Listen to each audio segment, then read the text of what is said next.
It worked. We're on. Okay. I guess I'll start off here. We don't really have much of a plan, but yeah. Hi, I'm Hey, Chad don't feel Sherwood. bad. Google sucks. It wouldn't let us get on. We've been trying to get on here for about 30 minutes, but Google sucks. Joby's going to tell us all about why here in a minute. But I just know that we couldn't get started. Anyway, Chad, you're the host. Let's go. I guess I'm the host. Okay, here we go. Well, welcome to a bracket racket. Slightly delayed here, both postponing until Monday night, and then an extra hour and 2 hours, 3 hours, however long. Google has caused us all kinds of problems, but I'm Chad Sherwood, streaming to you again from the heart of Big Ten country here in New Jersey, and with us, first of all, is Joby. Joby, how are we doing tonight? Doing very well. Very well. Always love to see my team's opponents win to make us look even better. Well, my team's also, NJIT. They can't possibly look any better. Yeah, the NJIT's #1 fan is with us as well, David. David, how you doing? Well, I mean, now that Google has stopped sucking, at least for the moment, I'm doing a little better. It wasn't easy getting this started, but I forget things at these days. I don't know. But okay, now I'm ready. All right. Well, I think the game plan for tonight is we do have a new bracket up on the website if you want to take a look at it. While we're not doing the video, just go to the Hoops HD and click on the link that says, I believe, bracket or bracket projections. It's all there, but we're going to kind of take a look at that bracket, look at some of these teams, and where we're kind of how we're kind of projecting what they've done so far. I guess we're not really projecting. We're kind of saying what they've done so far and where they would belong if the tournament was today, which obviously we are all right. A good 3 months away from a real bracket. Is it up? Can we see the bracket? We can see the top half will start up there with the East versus West region. We can see some of the bottom, actually. The #1 overall seed there was actually Kentucky. I don't think. Okay. It's going to take a minute here. I will get. We can see every #1 seed from right here, so that's good. Okay. What we're going to do is we are going to lock on. We're trying to lock. Again, this is more Google sucking. Okay, now we can see it, right? Yes, we could see. We could see enough of it to discuss the top half of it for now, and then we'll slide down and get the bottom half. But okay. just want to briefly. Unless we want to start at the bottom. Is it moving? Well, and I think, Chad, why don't we just start with the #1, since you can see them all when it's at the very top. You can see all the #1s. I think that's a good place to start. Yeah, David, if you get your assistant to stop moving things around and just leave it alone for a minute. Well, I mean, my assistant doesn't suck as bad as Google, but he does suck. Anyhow, yeah, the #1 overall is Kentucky. Also, the #2, 3, and 4 overall should also be Kentucky, but I don't think that that's allowed under rules. I don't know. Kentucky's #3. I would have them down on the 2 line. I was kind of disappointed with their game against Columbia, but yes, other than that, I agree. I actually think that Kentucky kind of toyed with Columbia, played with them. They maybe wanted to keep it interesting for the fans, but I don't think that game was ever in doubt, even though it was close with about 10 minutes left to go. I'm not saying anything revolutionary here, but the fact is this really is this Kentucky team, and it's because they play such good team ball and defense. Cal's really gotten these guys to buy in, which I'm very impressed with. This is one of the best teams I have seen. It's one of those teams that come along once every 8 to 10 years, I'm saying at this early of the stage. And I'm just so blown away with how they play as a team with all these Mickey D All-Americans. It's such a, yes, it's because it's sophomore laden, ironically, but it shows what happens when these guys stay. Yeah, and the other thing, I mean, Kentucky has played 4 ranked teams in the last 2 weeks and not even been challenged by any of them. And it's not that they're undefeated. They're overwhelming teams that are legitimately very good, and that is surprising. You mentioned they do go to Louisville a little bit later, but it's will anybody even challenge this team at any point during the season? Well, I'll tell you that other than that Louisville game coming up, not this Saturday, but a week from Saturday, I don't think that there is a game on the schedule here that Kentucky is going to lose. Maybe something crazy happens. They go to Arkansas or something, with a real tough place to play. Actually, they're looking at their schedule. Their Arkansas game is at home this year, so forget that. but um, Yeah. but maybe something crazy happens. Maybe it's the game they play at Florida that they end up getting upset. But they win at Florida's Louisville, in my opinion. gotten it together. So Yeah, this team I think is going to be 34-0 heading into the NCAA tournament. And yeah, they very well could be. And I realize we had an undefeated team last year, and it was a very good Wichita State team. This Kentucky team is beating top 15 teams like it's nothing. They really are. we're talking the teams they've beaten for North Carolina is not what they usually are, but this Texas team is real. This Kansas team is a good Kansas team. I mean, there's a reason why Chad has them as protected seeds. I mean, for God's sake. Yeah. And they're just dismantling. Yeah.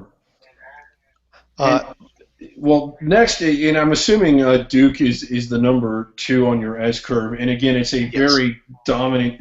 I think Kentucky is the best team. They have the best profile, both on and off the court. But I think Duke has the singular best win that anyone might obtain this year, outside of possibly Kentucky winning at Louisville, going up to Whiskey and winning, and the way they won. It was. I mean, we talked about it last week, but it was such a good win. This Duke team is really good, and you like their chances to get past their in-state rival Coastal Carolina if it plays out that way. Yeah, I think they beat Coastal Carolina, or even Oral Roberts, which might be a slightly tougher matchup. But yeah, this Duke team, this win they had at Wisconsin may be the most impressive win anybody has on the road in terms of non-conference play all season. Yeah. Even more than Kentucky winning at Louisville. I can see Kentucky winning at Louisville. I think that Wisconsin's a lot better team than Louisville is. Wisconsin is everybody back from a great team last year. This Louisville team I was a little suspicious of heading into the season. They've proven me wrong so far, but I think that's going to be the best win anyone has non-conference, and unless they really start to fall apart, there's no reason Duke's not going to be a 1 seed all season long. Right. And I made the comment earlier off there that while I think Kentucky is one of those special teams that we see once a decade, once every 8 years or so, this Duke team is unfortunately playing in the exact same year. If this Kentucky team did not exist, I think we'd be saying a similar thing about this Duke team. It's almost like you normally see a Kentucky team being a bunch of young freshmen who are playing above, even what you thought they were. I mean, Okafor, Jones, these guys are real. And it's going to be a lot of fun if these two, and a lot of crazy things. We know that most likely they won't meet. But if they were to meet in a final, wow, after playing what they could be, that could be one of the guys. Yeah, it really could be. Getting back to the bracket here, and again, it'll take my assistant. So, while he works on that, the number 3 overall team on that bracket was Arizona. I think this is just a really good Arizona team. They haven't lost a game yet. They won the game, that Wichita State. I'm sorry, the Gonzaga game. That was awesome. That was best game of the year to watch, in my opinion, was Arizona Gonzaga game. It really was, and it was 2, number 1 seed caliber teams. Now, one of the things that might hurt Gonzaga, Joby and I were talking about this, is the paper. The West Coast Conference is a good conference. It doesn't give you the types of opportunities to get a 1 seed that Arizona is going to have in the Pac-12, or that Duke's going to have in the ACC, or that Kentucky. Well, never mind. This Gonzaga team, where are they? Like right there, they are really good. I definitely think they're going to be playing in Seattle. This is actually, they're going up against a Long Beach team, and if you've been following under the radar, that is going to be one of Long Beach's easier matchups, Gonzaga and Seattle, that they've been playing. Just a ridiculous out-of-conference schedule. But that is a really good, that's the thing. I know you mentioned in your notes, Chad, that like after the 3 line, it really drops off. But my God, we have 6 teams that are legitimate 1 seed caliber teams right now, at least at this point in the year. In Whiskey, Gonzaga, Duke, Zona, Nova, and Kentucky. And then scrolling down, yeah, it drops off a little after Well, that. I think Virginia's a 1 seed caliber team also. That the fourth 1 seed was one of my biggest debates here, coming up with this S curve, really looking at the Villanova, Virginia, Louisville, Wisconsin, those 4 teams. I think Gonzaga, just playing in the West Coast Conference, it's really tough for them to be a 1 seed unless they literally win out the rest of the way, which I think they're good enough to do. But Right. this Virginia team, very good team. Joe, I think you may have a few thoughts on them, probably. Well, this is the at this stage of the year, I've never seen a Virginia team this strong. And you know I've followed them for quite a while. Not since Sampson. The shame from a Virginia fan perspective is that, wow, I look across, I see Kentucky and I see Duke, and I go, why this year? Last year there was no dominant team. I mean, that Kentucky team and that Connecticut team, good for them. They earned it to make it to the final. But this Virginia team would beat both of those teams. But not, I'll tell you, there's something special happening in college basketball this year. Yeah, I'm going to mention this. That there was a big beating down on Rutgers after that Virginia-Rutgers game on the Bracket Racket a few weeks ago. I still think was completely unfair to Rutgers. Rutgers is a lousy team, I admit that, but this Virginia team is just so good. And for the fact that Rutgers stuck with them for a half actually amazed me. So, Yeah, with Virginia, if you could score 10 points, you may still be in the game at halftime. So, if you haven't seen Virginia play yet out there, the person that you really need to get to know is Justin Anderson. He is basically one very high recruit, and the only reason Virginia had him is because Gary Williams retired from Maryland. He decommitted from Maryland, came to Virginia, who was their backup, and he's always been a great defender, a great athlete, jumping out of the building. But this year, he developed a shot, and he's hitting above 50% on his threes. He's averaging over 15 points a game for a system that doesn't score just a ton of points. And whereas Malcolm Brogdon was the preseason All-ACC selection, deservedly so since he was All-ACC last year, Justin Anderson's what makes this team special. And that's the name I think people will get to know as the season goes on and pay more attention to college basketball generally. And again, Duke and Virginia are going to duke it out, like, pun intended, I guess. The thing about Virginia, it's just in any Tony Bennett team that you've watched, they really seem to get better and hit their stride as the season goes on. You might recall last year they had a 1 seed, but went to Green Bay and lost. Not that that wasn't a very good Green Bay team, and went to Tennessee and lost. And again, those aren't bad losses, but those aren't the kind of losses you typically see out of a 1 seed caliber team. They followed that up by going for the double. If they go for the double again, how improbable would that be? Now, again, there is the small matter of Duke in the conference, but and Louisville too. Virginia and and Louisville. You know, the way the ACC has is you have a traditional rival. Virginia's traditional rival was Maryland. Maryland leaves the conference, is replaced by Louisville, so now Louisville and Virginia will have the home and home every year. And that's going to be a lot of fun to watch. Okay. Now you're also having home and homes with Virginia Tech, who is maybe not a rival, but a team that isn't very well liked. Give Hokies another year or two. I think he turns it around there, but not this year, obviously. Yeah.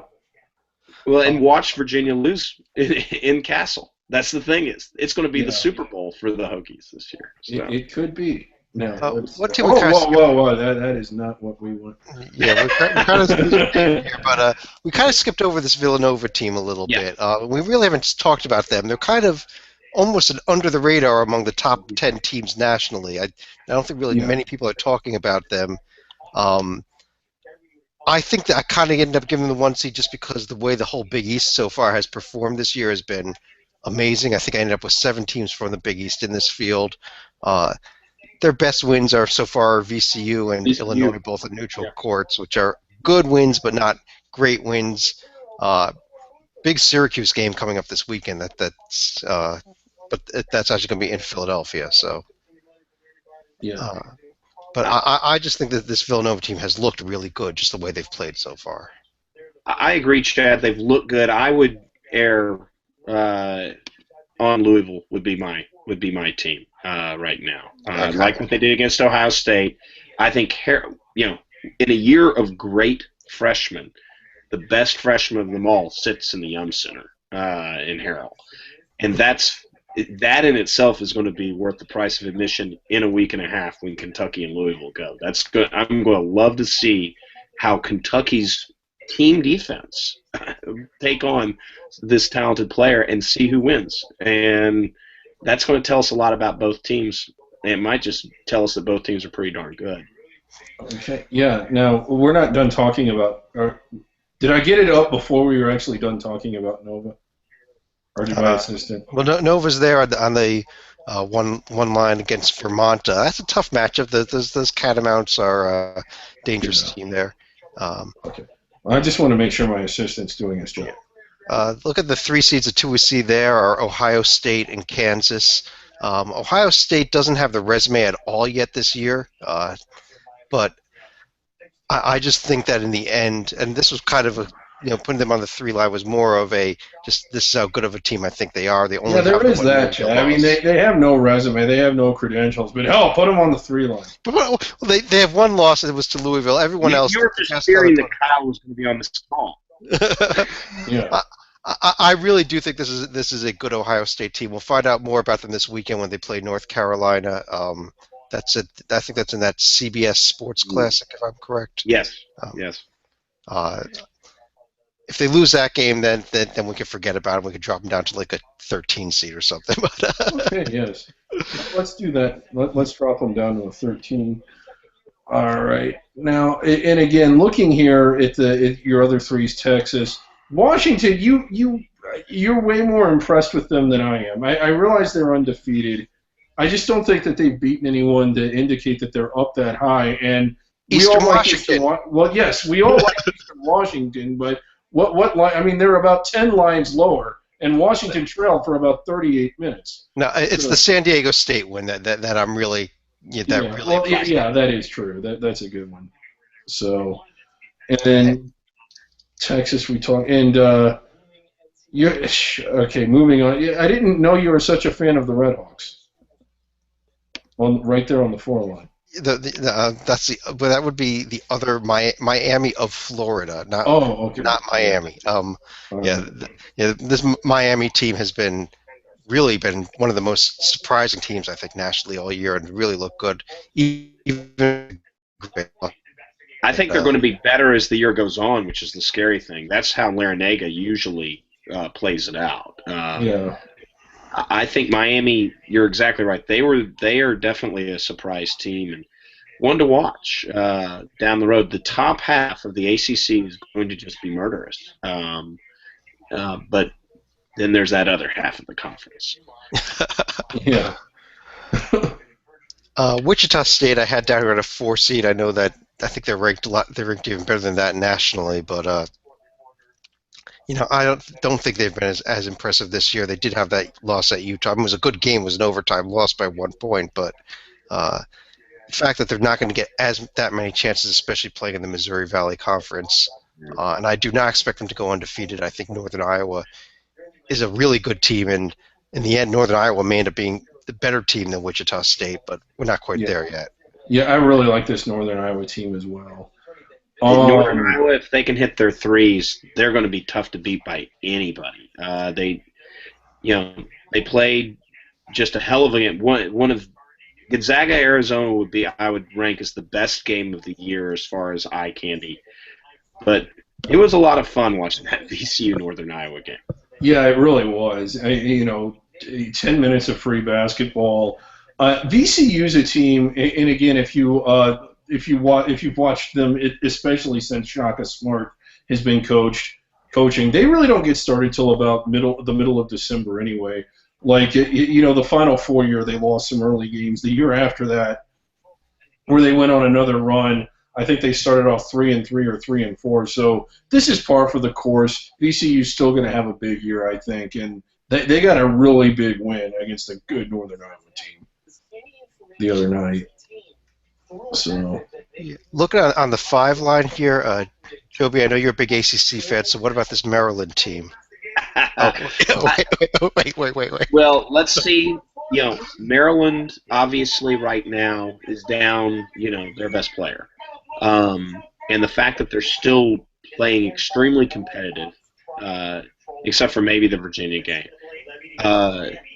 is pretty impressive. Maryland is going to make some noise in their new conference. I think the fact they have been down without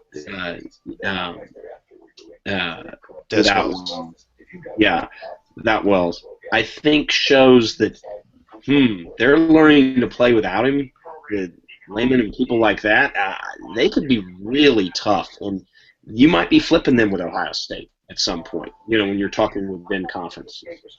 Yeah, and sometimes crazy happens. I would love this matchup, this Xavier Maryland matchup. It would be the Des Wells shootout.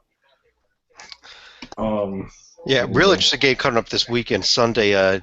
This Maryland team is at Oklahoma State. I think that could be a interesting game at least. This Oklahoma State team is one of these teams that I didn't think would be able to do anything at all this year, but has just I think only has one loss so far and doesn't have great wins, but sitting there with an 18 in the Ken Palms right now. So yeah.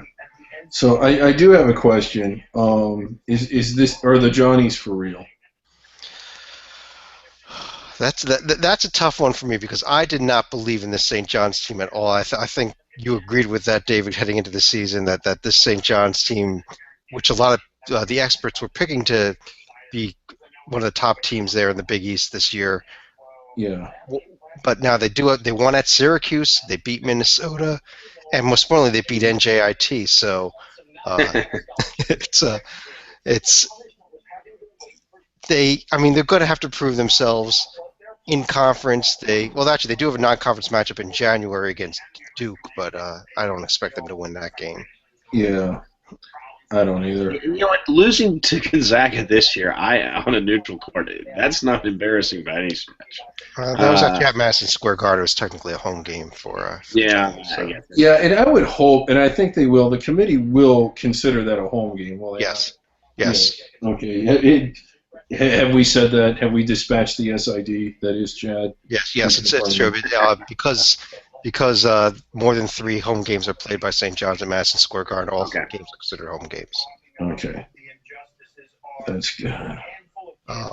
Looking at the next line, which I think we lost the bracket there, but I guess we're on to the. Oh, it's back. Okay, good. We're on to the 6th line here. Teams here are Butler, Notre Dame, Georgetown, and Cal. This Georgetown team. Not a believer in Georgetown. Not there. Yeah. You think okay, go ahead. Well, okay. Talking about Georgetown, I really had. I'm still got question marks about them. The one I'm curious about is Butler. The paper warrants it. They've certainly played well. Do they? But I guess my question is Georgetown. Yeah, they did beat Georgetown. Is this Butler team good enough to sustain their current status, or are they going to taper off as the season goes on? Because the Big East is not going to be a cakewalk this year. Yeah, no, and I did not believe in this Butler team at all heading this year, but I mean, you look at them right now. They have the North Carolina win. They have the Georgetown win. Those are, as good of a pair of wins as most teams that are in the field anywhere close to this are going to have on this point this season. I don't really believe in them. I think that especially with the strength of the the Big East, with Villanova, St. John's, Xavier, Georgetown, Creighton, I think that they're going to end up falling apart. They'll be lucky to finish 500 in the conference, and we're probably going to talk about them as a bubble team. That's my call on this team, especially if they lose this Indiana game coming up on Saturday in the Crossroads Classic here. Yeah. I actually think they have a shot to make some damage in the Big East this year.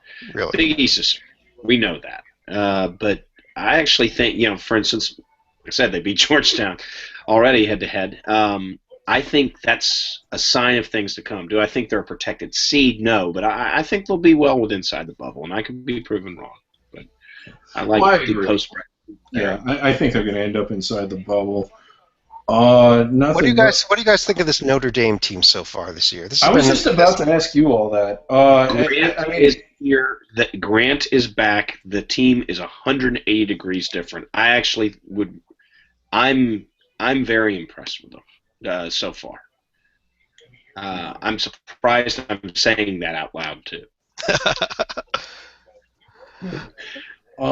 Your 7 line. It's. I don't know. I'm not really excited about anyone on here. I have been impressed with Baylor. I think they could end up a little bit higher than that. But having said that, if Baylor were to play Harvard, which is that matchup, and I don't think Harvard will do better than a 10, I think I would pick Harvard to win. And that's basically just me trying to sound smart and saying I don't know. But anyway, but I don't know. I like this Baylor team. I just think Harvard is a bad matchup for them. I like Harvard a lot. I just don't think they're going to have the paper to get any higher than the. We'll discuss them a little later. Well, they do. They are playing Virginia this weekend, so yeah. Can they beat Virginia in a week from now? I don't like them that much. Yeah, but if they do, they're going to get higher than State. Yeah, San Diego State. I give a lot of credit. While they've lost a lot of close ones, so to speak. Yeah. They're showing that they're a worthy team. I think they're going to really catch fire, wind up with a great record. They're a pretty solid squad. They're playing good defense. Fisher. I've never been a believer in Fisher, but he's a good coach, and that he's a good fit for the Aztecs. Right, and they have a big game at Cincinnati this week, I believe. And if you hate scoring, you will love this game. Exactly. Well, in what one was that team game last year? Was it Cincinnati and Pittsburgh? That was. Oh God! It was horrible. Yeah. And then Okie State, you like them? I don't really like them. I think I gave a little more respect to them because of their Ken Palm number right up there in the top 20. I think in the end that Okie State's the team of these teams from the Big 12 that I put in that's not going to make the field at all. Mm-hmm. Well, one of two teams is not going to make the field at all. We're going to talk about TCU in a little bit too. Yeah. But they are undefeated. That's the only reason they made the field. TCU, the very last team I put in, simply based on the undefeated. And I'm trying to get them. But the problem is, as Joe Lenardi pointed out, the problem is they're going to play a majority of their games in Texas. Yes. Yes. Did you see Fake Joe on TCU? For those of you listening, a lot of people are coming to the site. A lot of people are watching and listening. Look at the message board. I mean, it's just a dormant community. I mean, where else can you find insight from Fake Joe Lenardi? And Angry Frank. And Angry Frank is an angry man. Your 8 and 9 lines I love. I guess we'll just start. VCU, I could see them ending up. I realize this is a checkpoint and not a forecast. Is that right, Chad? Yes. Yes. I think VCU ends up better than an 8, although I think an 8 is where they belong. Colorado State, unbeaten, looking really impressive. But I don't know. I see them landing in this range when it's all said and done. I don't think they're better than San Diego State and some of the other teams in their conference. And then again, Northern Iowa, I think that they can even get higher than that. And Illinois, I think, ends up higher. Old Dominion, I think they're better than this, but this is probably where they're going to end up just because, again, of the paper. Anyway. I'm going to take a drink now, so talk amongst yourselves about. I'm on the 8 and 9 line. Well, just looking at some of these matchups I came up with, and honestly, when I build these brackets, I don't really look at the matchup until after it's put together, which is I really think the way the real committee does it also, for the most part. You suddenly see a matchup like Northern Iowa versus Old Dominion. That's exactly the type of matchup we seem to always see every year. Two of these mid-major teams that that had good seasons, maybe even got an at-large bid, and ended up playing each other in the first round. Sorry, second round, round of 64, whatever. Well, this year it's the second round. Next year it's the first round. They went back and changed it, but it's not being implemented until next year. And God, you just love the NCAA. It's hilarious. I do like this West Virginia team here at a 9 seed. Also, I think this team may end up moving a lot higher than this. But right now, this is where I think I have them. And They're part of the strength of the Big 12 this year. I mean, the Yeah. Big 12 is a very strong conference, and West Virginia is emblematic of it. Right. They've already this season they've already put a pretty darn good foot forward. They did lose at home to LSU, but they beat the defending national champions on neutral court, and Right. what happened. I'm not alarmed by what we saw last night. Marshall is awful. I don't know why, but West Virginia always has to sweat that game out, no matter how bad Marshall seems to be. So it's discouraging, but it's not just because it's deja vu. We've seen it before. They've even lost that game in the past. So that's how I feel. Were you particularly alarmed at how much trouble they had with Marshall? I wasn't. I just thought it was. I mean, that's a big rivalry game. It's one of Marshall's biggest games of the year. I'm not shocked. I think it was a neutral court game as well.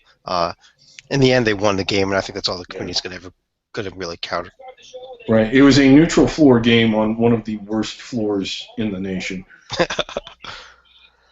Okay, your 10s here, Chad. Harvard, we kind of talked about earlier. Really like them. I just don't know if the paper is going to allow them to do much better. I'm not that big on this Iowa team. I got to be honest. Well, they have the win over North Carolina on the road, Yeah. and that's what has them in the field right now. Honestly. Yeah. Oh, yeah, I like them in there now. I just don't think that they're going to be there at the end. I can't say I feel that strongly about Creighton either. Creighton, really young team. I must confess that, I thought Greg McDermott was one of, did I say that right? Yeah, I thought McDermott was just an awful coach that outside of landing his son hadn't really done much. But he has done fantastic with this Creighton team this year. But again, so schizophrenic. They go out, they fall behind in Oklahoma, come back, look fantastic, go into Nebraska, get a big win, but then have to come home and sweat out a really, really awful South Dakota team. And then they followed that up with a loss after that. So, and again, that is symptomatic of a young team. We've all seen that. Some nights they look like they're Final Four caliber, and others they just can't. They just stink up the place. I think that's what Creighton's going through. I am impressed with them. I just think that when it's all said and done, they're not going to have enough to land in the field. But right now, yes, absolutely, I could see them on the team. Yeah, they have some nice wins at this early stage. You mentioned the Iowa team. Iowa, I think where we're staring at the bracket right here is it maybe if they get in, it's kind of where they're going to be. But we skipped over one team on the 5 line that you mentioned with Iowa. North Carolina they're not there yet. They might get there. I mean, there's some young players that I really like that could really turn into some talkative, but I just don't see it yet. There's a reason why Kentucky ran them out of the building. I don't think it's fair to compare a game against Kentucky for when True. evaluating any I'll team, compare. Right? Yeah, but who has North Carolina beaten this year? They have wins over UCLA and over Florida, who are both barely in this field. Florida's out of your bracket right now, I think. They're in it? I would say they're out. They're in it, and I think that's one of those few cases where I went more on potential. More on potential. Florida has 4 losses, but they're Miami, Georgetown, North Carolina, and Kansas. None of them are bad losses. No, but they've looked bad for the most part. And they destroyed that Yale team that beat UConn, Yeah.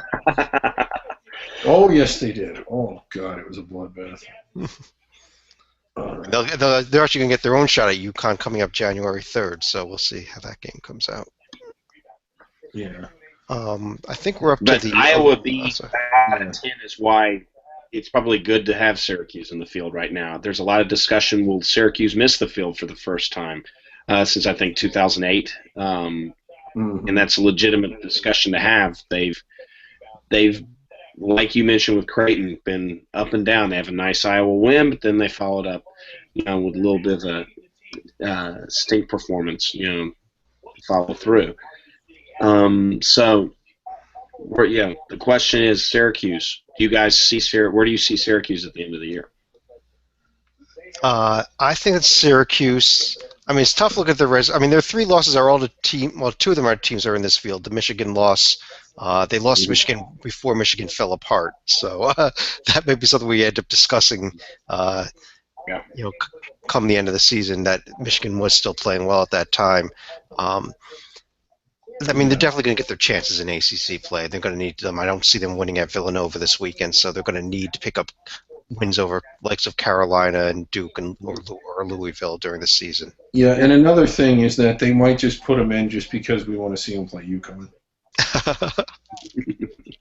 Yeah. But, oh, God, it's getting ugly. It is getting ugly. And this is why, like, you resent the fact that it's a 68-team tournament sometime. Yeah. Seton Hall, who, to be fair, a bloated record, no real good wins, but, I mean, a couple decent wins. SMU, I have been really underwhelmed with SMU, really disappointed. And really, with the entire American Conference in general, they're going to have to really – they have a slim margin of error just to end up in the field at all. An 11 is generous. I'm not saying they don't belong considering the teams that you left out, but, man, they've just been disappointing.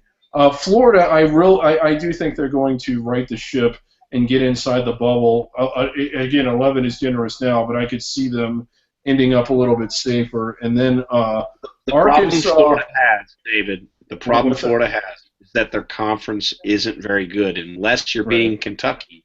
Right. There's not. It's like it's like what we talk about. Not ironically, but we talk about with Gonzaga. Well, okay, there's a BYU win, maybe a St. Mary's win here and there, but Gonzaga can't build their resume. Likewise, Florida, given their initial losses, they have to go out and they have to just beat every LSU known to mankind. They can't afford what would be average to decent losses because there aren't, except for Kentucky, there's no marquee win to be had.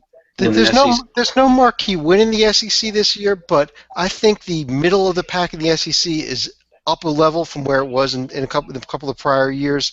I think that we have a bunch of NIT teams in the SEC, not just 1 or 2 NIT teams and a bunch of teams that are going nowhere. I mean, teams like the Georgias, South Carolinas, Tennessees, Ole Misses, Vanderbilts, those teams. I'll give them that. Yeah. If you can beat an NIT team on the road, you're going to get some credit for it. Now, Arkansas, oh my God, Arkansas. It is the same story for Arkansas that we've seen for the last 3 years. I got really excited when they won at SMU. SMU is a nice one. Yeah, for the same reason I would have gotten excited had they won at Prairie View. Arkansas actually won a game on the road, and I thought maybe they were snapping out of this funk. I mean, there's home court heroes, and then there's Arkansas, which is unstoppable at home and abysmal away from it. They have to win some road games. Like, they can't go into the SEC, like Chad said, I think last week or whenever it was, and play, Tennessee, South Carolina, Vanderbilt, even weaker going down the Mississippi State. All these teams, they have to win some games on the road, or they're not even going to get an 11. And here's a little secret about that SMU road win. Dallas was where the Southwest Conference always held their tournament. Yeah. Arkansas would traditionally win that tournament in Dallas because there are so many. When you graduate from Arkansas, where are you going to go? Little Rock to work? No, you're going to go to Dallas. And so what the old Reunion Arena was nicknamed was Barnhill South. So did they really get a road win at SMU, or did they just win in Barnhill South? And did they turn Moody into Barnhill South? So Chad, you're going to want to check with the committee on that. Yeah, we'll double check on that one. They may have a semi road win. I think that's the way Ken Palm describes them. Yeah. Over there on the 12 line, I have 2 automatic bid teams that I do pretty high on both Green Bay and Georgia State. But the Yeah.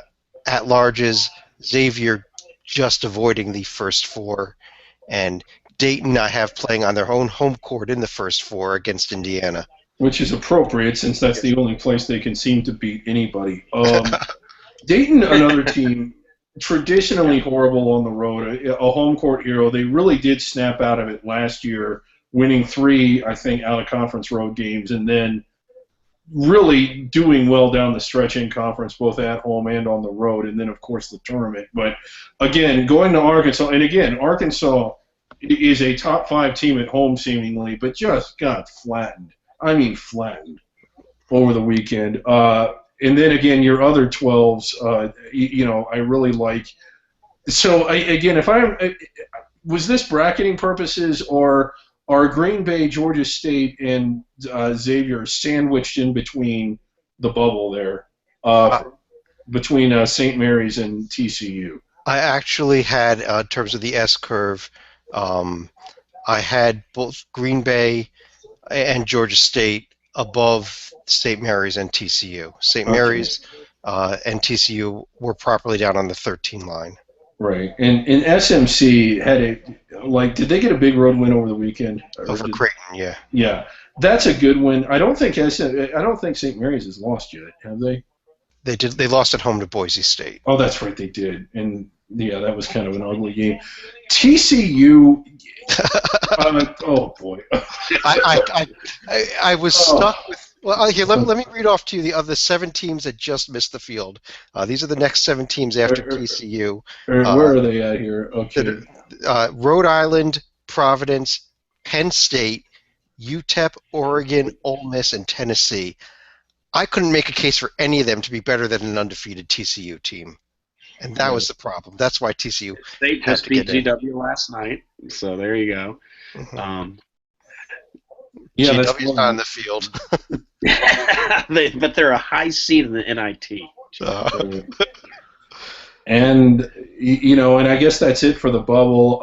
We'll probably get to the other under the radar teams. SFA, I don't think they're going to be able to get inside the bubble, even if they do win out, simply because winning out only proves they can beat top 200 teams, if that. Is there anybody else on Gulf Coast? Well, okay. Lost at home to Florida International the other night, and that Yes. kind of killed any at-large shot for them, I think. Pretty much any of them. In Eastern Washington, oh, God. Now, let me just ask you this, and I know we don't like to talk hypotheticals. If Eastern Washington wins at Washington, are they inside your bubble? Well, you look at them. They missed they were only 2 spots below TCU with only SFA in between them on my S curve. So Yeah. I think if they had won at Washington, they probably would have been up on the 12 line. They probably would have been inside the bubble at that point. With a win at Indiana, who's in this field, and a win at Washington, and only a loss at SMU, I think they are. Yeah. And the thing is, SMU's the team that might be bummed more than anything else than that they didn't win that game, because SMU would like to have as many quality wins out of conference as they could possibly can. Right. Because, as I pointed out earlier, the American's not exactly as strong as it normally would be. Right. Eastern Washington has another shot coming up Friday night. They're at Cal, so that could one more shot for a big win there. Yeah, and other than that, I think there is kind of a drop-off, and, I mean, we love these teams, you and I do, for under the radar, but 14 on, I don't see anybody with any shot at all at getting inside the bubble. Do you guys? No. Yeah. Yeah, I'm just looking. Wofford had that beautiful win last night. It was tremendous, but now Wofford still plays at West Virginia and at Duke. They win them both. We could talk about Wofford, but other than that, if they win them both, if they win them both, they'll be inside the bubble for sure. I would think. I'll even give them this: they just win in Durham. Yeah. Of course, we also have Army, who won at USC. So. Yes, which is a good win for them, but I don't. That might get them some NIT attention. But all right, so there we have it. But and again, crazy busy night in college basketball tonight. I think tonight is the most boring night in the history of college basketball where there are actually games scheduled. You didn't look at the schedule for tomorrow night, David. Then obviously. Oh boy. It's another really weak night. I mean, North Carolina plays UNC Greensboro in Greensboro, And but that's at the Greensboro Coliseum. Again, this is the North Carolina Board of Trustees at work. They have to play on the road at Asheville and Greensboro, and they alternate. But they're not played on campus. I don't believe. They're just played in the stadium. So Greensboro will get a very nice gate. yes, they'll get a nice gate. Alabama's at Wichita State. Maybe that's the best game on the slate tomorrow night, and that's not a very good game. I think Wichita's going to roll them. You know what? And that is a chance. I'm glad you mentioned it because Alabama, I think you're exactly right. I think they're going to get rolled by the Shockers. But let's say Alabama comes out and pulls the upset. All of a sudden, Alabama's starting to put together the resume that you start going, okay. But, they'll soon be forgotten after the Wichita State. I mean, there's a bunch of teams here in the SEC. I looked at this Tennessee team who's 4-3 in the season, but I took a long, hard look at them just because they do have wins over Kansas State and Butler now at this point. Yes. Butler were Kansas and VCU. So I'm really – this Tennessee team is kind of all over the place so far. Mm-hmm. Let's see. Wednesday, there's a little more action, isn't there? Yeah, Wednesday, a few of the good games here. I've got a few of them marked. Tennessee, we just mentioned, is at NC State. Anyhow, and we mentioned the San Diego State at Cincinnati game. Can we dub Tennessee NC State they should not have been in the tournament shootout from last year? A game we like, more of an under-the-radar game maybe for Wednesday night. Georgia State is at Old Dominion, two teams that are in the field there and just above the bubble line. Yeah, that's a great game. I love this Old Dominion team. I think they're going to be inside the bubble. To call them a first ballot team is probably overstating it, but I think they're way inside the bubble at the end of the year. Partly because who in Conference USA is going to beat them, other than maybe Louisiana Tech? UTEP is the. Yeah. They haven't looked as good as Old Dominion. Thursday night's in the Izod Center Showcase, Duke and UConn, neutral court. And half of those teams are really good. Yes. and not the defending national champion. But Friday night, a couple here, St. Mary's at St. John's. That's a fun game. St. Mary's rarely, I guess this is just offsetting for the fact that they hate to travel, going all the way to New York. Wow. But that's going to be a fun game. And again, it's one of those, SMC gets that, they're inside the bubble. I mean, that would be a huge win for them on the road. And I feel like St. Mary's might have woken up and actually are beginning to take games like this. Right. For years they didn't. No, they never did, and it was I mean, they weren't as Utah State was, but it was every year. They weren't giving themselves any chances to prove themselves. So good to see them. They relied on the bracket buster. It seemed like every year to try to save. Yeah. So good to see them hitting the road some. We've also got here a big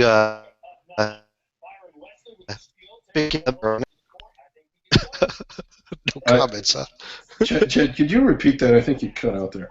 Clemson at South Carolina. Yeah.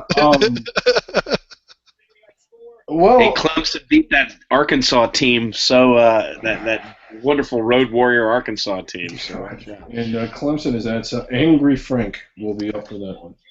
Another rivalry game here. It's a Front Range game, I think. Colorado State at Denver Friday night. Yep. And again, can they stay undefeated against a talented but underachieving Denver team? So, yeah, that's a big one. And one that I'm kind of interested here on the late game Friday night, Arizona's at UTEP. Yeah, now, is that game on camp? That's in El Paso? That's in El Paso. That's not, I mean, again, that's going to be a showcase. UTEP is kind of a snake pit. It is not easy to win there. So I do think Arizona gets it done, but don't chalk it up as a gimme win. It's not easy to beat anybody on the road, especially in a snake pit like UTEP. So yeah. I think you're exactly right there. UTEP actually has a proud tradition, especially at home, I'm Yeah. actually surprised that Arizona, I guess it's part of a home and home or something. I'm actually surprised Arizona is making such a trip, and they should be commended for it, to be They honest. really should. And Game. yeah, sorry to cut you off, but yeah, they really should. And like, if they lose this, don't penalize them too much. UTEP's probably not going to lose any games at home this year, outside of maybe this one. Uh, for all the weakness that we have in these games, weeknights that we have this during the week here, Saturday's schedule is almost unbelievable. One of the best, probably the best day of basketball yet this season. Yeah. We've got coming up the CBS Sports Classic. That's North Carolina, Ohio State, followed by UCLA and Kentucky. We also have the Crossroads Classic, Butler and Indiana, followed by Notre Dame, Purdue. And Butler in Indiana is surprisingly interesting. It wasn't a game you would have circled coming into the year, but it's definitely destination television now. We've also got the MGM Grand Showcase in Vegas, Oklahoma versus Washington, which looks like a really good one, and UNLV against Utah. Two potential protected seeds going in that Oklahoma-Washington game. Yeah. You've also got the Big Four games in Iowa, including the Northern Iowa game that I think will be a really good one as well. I love that game, and you know what? I'm thinking Northern Iowa's going to take it. I'm going to go further than that. If Iowa wins, it's an upset. I agree. Yeah. Now, does Northern Iowa face Iowa State? Because I realize they broke up the true round robin, and they're just doing the doubleheader now. Iowa State and Iowa always play each other. Drake and Northern Iowa are in a conference. But does Iowa State play Northern Iowa this year? I don't think they do, and that's a shame. I'll confirm that in 2 seconds. No, they do not play this year. Oh, why did they bust it up? No, there's no mythical conferences anymore. No Big Four. No more Front Range, although fortunately most of the Front Range still plays each other. There's just the Big Five. And with Penn and LaSalle, can you really call it the Big Five? I mean, is it sort of the Big Three and two others? Yeah. If that wasn't even enough for Saturday, we also have the Syracuse-Villanova game that we mentioned earlier. We've got the bragging rights game between Missouri and Illinois. Oh, that one's always fun. It won't be this year. We've got Kansas State against Texas A&M.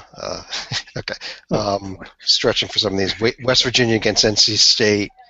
That's actually in Brooklyn. And that's an interesting game. I mean, NC State barfed all over themselves, obviously, but the NC State still has the potential to come up and bite someday, as it showed in the Big Ten and SEC. Yeah. A couple others here. VCU is at Cincinnati. I think VCU needs this game at this point. Yes, and that's an interesting. Those are two contrasting styles. Like one team in VCU plays very good offense, and Cincinnati is in complete contrast to that. I'll tell you, havoc might not just be the defense of VCU; it might be the offense of Cincinnati. SMU at Michigan, two of the nation's most disappointing teams playing each other. Yes. Oh boy. And Louisville on the road at Western Kentucky. Yeah, they shouldn't have too much. What was that, Joby? I'm shocked they took that game. Oh, that's a fixture game. It's a long-standing home and home. They used to play home and home, the I-65 series, but then Louisville just wanted it in Louisville, and then they moved it then it went from Louisville down to Nashville, and again the state legislature was involved. It was this crazy, crazy scene, and they came out best of friends. Now it's a long-standing home and home. I want to say it's 8 years or 10 years, and I like this series. It's not a national rivalry, and it never will be. Western has won a smattering of games here and there, but I like that they play home and home. It's good for the state. I wish Murray State could get games like that too against either Kentucky or Louisville. Good for Louisville. Kentucky doesn't do it. And I guess the one last game on Sunday, Harvard at Virginia. Oh, loving that one. Like this Harvard team, I don't like them that much. Any shot Virginia loses this game? I think there is always a shot, when two teams that are tournament-worthy play. Virginia's got to be the favorite, and the best thing that happens to Virginia before this game is they get Cleveland State on Thursday, a decent but overmatched team, so that the exam break doesn't catch them completely off guard. Sometimes you can come off really rusty, and against Harvard, all of a sudden you find yourself down, 8 or 10. The way both of those teams play, that's 20 in a normal game. Yeah, I mean Harvard's going to be coming off of 2 weeks without a game, so that's so Harvard will likely have that rust there. Yeah, they should be good and rested. One other thing I just noticed on my tag here, we didn't discuss one game that happened this past week. Southeastern Oklahoma State, Dennis Rodman's alma mater, beat Tulsa. Well, and Frank Haith is 0-1 against Div 2 teams this year. Yes. I think that Frank Haith went to Tulsa, and I think we're seeing the results of that. This is a man that has a long history of digressing programs, but always seems to fall up somehow. Like, Miami, to be fair, he did have a couple good years at Miami, but he had more bad than good, and then somehow he lands at Missouri on the heels of Mike Anderson leaving behind a top 10 caliber team, and he takes that to an NIT, digresses them to an NIT caliber team. Then he actually falls into a job at Tulsa, and that Tulsa team, by all accounts, was better than the team he left behind at Missouri, but then he got there, and now they're losing to Southeastern Oklahoma State. This is everybody back from last year's NCAA tournament Tulsa team. That was thundering down the stretch. They moved from Conference USA to the American, but so what? It's the same conference. Yeah. Except a national champion walks in, so there you go. Yeah. Anything else out there that we missed? If you're watching this, then it means Google stopped sucking so much for at least an hour so we could get the show recorded. That's all I have. I don't know. Those are my. I find that better that if I don't have final thoughts anymore. How about you, Joe? How about you, Joe? Do you have any final thoughts? I'm very much looking forward to not just this weekend, but see if Kentucky can run the table and it goes through the Yum Center. Yeah, that has a chance to be the game of the year, or it has a chance to be a complete blowout. I mean, we didn't discuss the fact that Poitras is now out for the season for Kentucky, but they're so deep, I don't think it matters. My one comment to that, and I said earlier, is it might allow some of the young Kentucky players more time early, which will make them even better because those players have a higher ceiling, make them even tougher at March, if it's possible. Well, I guess on that note, again, as we mentioned, Kentucky is probably the top 4 or 5 teams in the country, and we can get only our behind T-shirts ready. And I mean Cleveland. And I guess the final question here is, if Kentucky played the Philadelphia 76ers, who wins the game? Yeah. It depends on whether they use a 24 or 35-second shot clock. Okay. Well. Okay. Okay. We'll talk to you again real soon.